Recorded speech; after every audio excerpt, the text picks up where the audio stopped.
We're talking dusk till dawn. We're talking the epiphany of white wine. Everyone's Burgundian hope.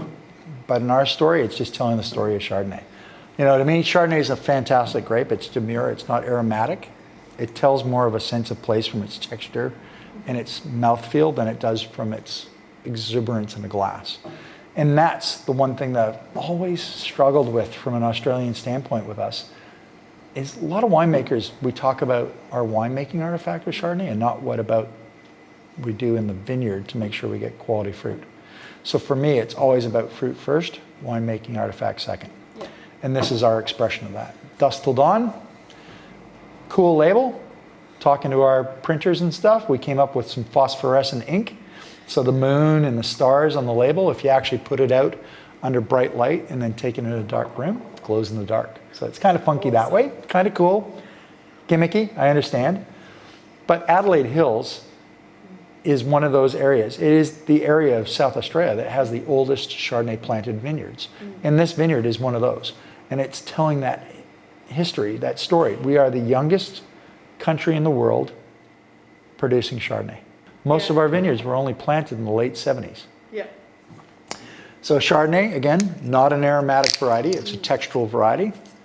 And this is all about making something that's a little bit more complex in your palate, but still exuding what Mother Nature, that relationship between the vineyard and the fruit, has to offer in the glass.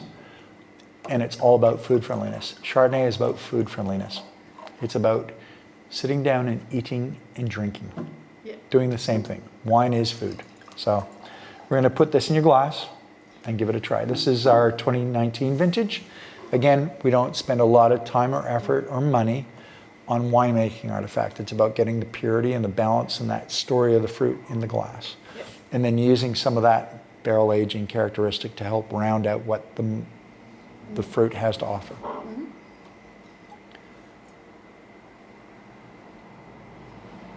You know, to me, there's on the nose, it's a bit closed at the moment. We'll just let it open up there. Oh, there we go. There's a bit of that brioche coming out. Yeah. And again, that can come from the actual, a lot of people call brioche a characteristic from the oak or the yeast content in the wine. To me, it's actually that fruit touching oak marriage with the Adelaide Hills fruit. So you get that little bit of that doughy, sort of brioche baked apple. Yeah.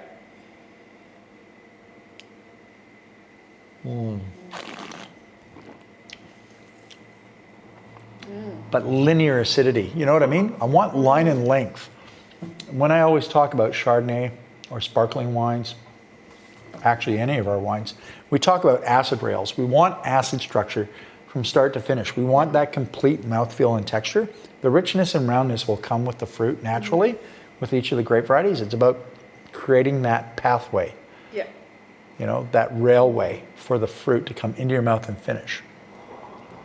And it's got that lovely line and length, and then at the back it finishes, and there's just, you sit there and go, there's nothing there. All of a sudden it's gone. Like, it's not abrasive, it's not acidic or burning or coarse. It just finishes off. Yeah. And you go, wow. Wow. Yeah. And it's still there. You know, that wet slate characteristic, we've talked, as we've done these tastings time and time again, we talk about minerality or slatiness in our wines. We don't get that characteristic naturally within Adelaide Hills fruit. The soils are much too old for that wet slate, river pebble characteristic. So that's mimicked a bit by picking the fruit a bit earlier to help bring out those acids that create that sense of texture and feel. But yeah, almond meal too. Definitely. You know, that fresh almond meal. I mean, when I first moved to McLarenville and got to eat a fresh almond off the tree, as a Canadian, we never got fresh almonds. They were always stale and a bit acrid by the time we got them. It's that fresh blast of almond, you know, that real fresh almondy vanilla paste characteristic that's beautiful in it.